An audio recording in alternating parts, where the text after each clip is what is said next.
ગજેન્દ્ર મોક્ષની કથા સંભળાવી. ત્યાર પછી સમુદ્ર મંથનની કથા સુખદેવજી મહારાજ કરે છે. સમુદ્ર મંથન કરવા દેવો દાનવોનું સંગઠન કર્યું. વાસુકીની સાથે સમજૂતી કરી મંદરાચળ પર્વતને રવૈયો બનાવ્યો અને સમુદ્રમાં ફેંક્યો.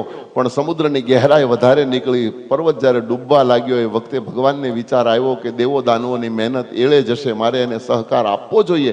ભગવાને કાચ્યપ રૂપ ધારણ કર્યું, કાચબો બની અને સમુદ્રમાં નીચે આવી ગયા. પોતાની પીઠ ઉપર મંદરાચળને ધારણ કર્યો છે. દેવો દાનવોએ સમુદ્રનું મંથન કર્યું. અમૃત મેળવવા માટે મહેનત કરતા હતા, પણ શુકનમાં ઝેર નીકળ્યું. આ કથા મારી તમારી છે. આ સંસાર સમુદ્ર છે અને બે પ્રકારના જીવો આને મથે છે. બધાને અમૃત એટલે સુખ મેળવવું છે, પણ સંસારમાંથી ક્યારે સુખ મળતું? શુકનમાં ઝેર નીકળે છે, દુઃખ જ આવે છે. એ ઝેરનો કટોરો લઈ દેવો દાનવો ગભરાયા, મહાદેવ પાસે ગયા. ભગવાન શંકરે કીધું કે દેવતાઓ, તમારું કલ્યાણ થતું હોય, પૃથ્વીનું કલ્યાણ થતું હોય તો લાવો, હું પી જાઉં. અને ઝેરનો કટોરો ભગવાને જ્યારે મુખે મૂક્યો, પાન કર્યું અને બધું ઝેર ભગવાન શંકરે ગળામાં રાખ્યું. કંઠ નીલ થયો. દેવો દાનવોએ જય જયકાર કર્યો. ભગવાનનું એક નામ બારું આવ્યું. બોલીએ નીલકંઠેશ્વર મહાદેવ કી જય.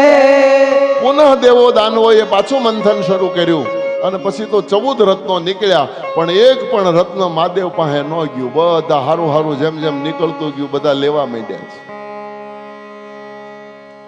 અમૃતનો કુંભ લઈ અને પ્રભુ પ્રગટ થયા છે. દાનવો નજીકમાં હતા.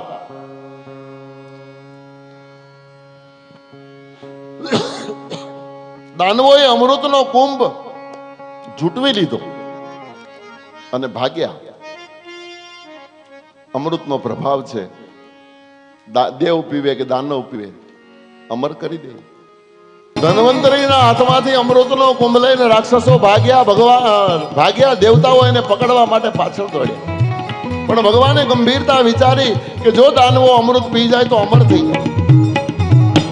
મારે ગમે તેમ કરીને અમૃત એના હાથમાંથી ઝૂંટવી લેવું જોઈએ. અને પરિણામે ભગવાને મોહિની રૂપ ધારણ કર્યું છે. મોહિત કરીને દાનવોની પાસેથી અમૃતનો કુંભ લઈ લીધો અને દેવતાઓને એ અમૃત પાઈ દીધું.